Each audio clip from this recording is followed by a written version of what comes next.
आज पहले से ही ऑफिस जाने से बहुत देर हो गई थी, क्योंकि आज उठने में बहुत समय लग गया था। रात को तबीयत बहुत ज्यादा खराब थी, इसलिए सुबह जल्दी उठा ही नहीं गया और आज ऑफिस जाने में भी देरी हो रही थी। उधर पत्नी नाश्ता बनाने की तैयारी कर रही थी, क्योंकि जल्दी जल्दी बनाना था।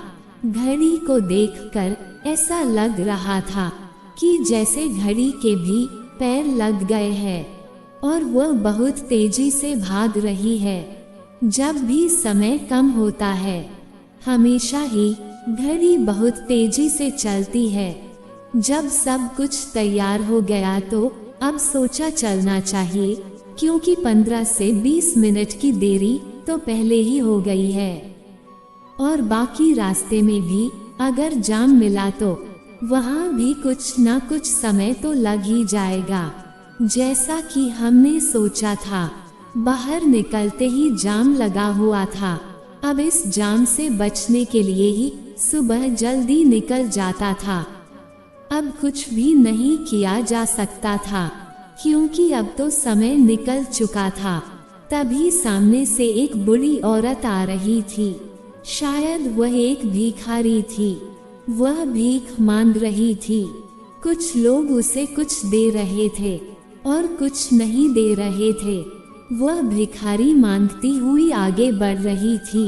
जाम बहुत लंबा था, सभी गाड़ियां रुकी हुई थी। वह भिखारी मेरे पास आई और मैं भी उसे कुछ पैसे दिए और आगे चली गई। जब भी कोई मांगने आता है तो हमें दे देना चाहिए। पता नहीं किसको कितनी जरूरत है। जाम खुला और अब हम आगे बढ़ाने के लिए तैयार थे। जब हम ऑफिस पहुंचे तो पता चला कि सभी लोग बाहर खड़े हुए हैं, कुछ लोग अंदर ही हैं और वह बाहर निकालने की कोशिश कर रहे हैं। पता नहीं क्या हो रहा है, क्योंकि मैं तो अभी अभी पहुंचा हूँ।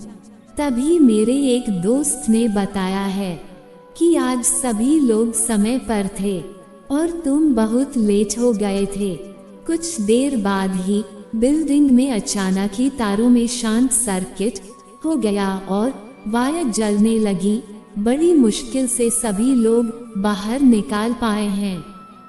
वैसे किसी को कुछ नहीं हुआ है, लेकिन यह अच्छी बात है कि तुम अभी तक नहीं आए थे।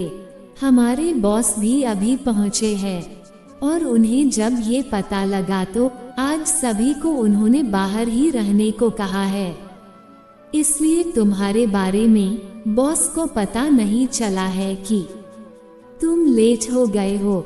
हम जितना सोचते हैं कि हम लेट हो गए हैं, लेकिन लेट होने के पीछे का कभी कभी कुछ कारण होते हैं जिनको इंसान बिल्कुल भी नहीं पहचान पाता है। इसलिए अगर आप लेट हो जाते हैं तो इस बात की चिंता ना करें कि आप लेट हो गए हैं, क्योंकि यह कोई नहीं जानता कि समय का खेल क्या है। दोस्तों, आपको ये छोटी छोटी कहानी और उनकी सीख कैसी लग रही है, हमें कमेंट सेक्शन में जरूर बताइएगा। आप अपनी सुझाव भी लिखिए, जिससे हम और बेहतर करने की कोशिश करें। फिर मिलेंगे दोस्तों अगली वीडियो के साथ। तब तक के लिए अपना ख्याल रखना और हमेशा मुस्कुराते रहना।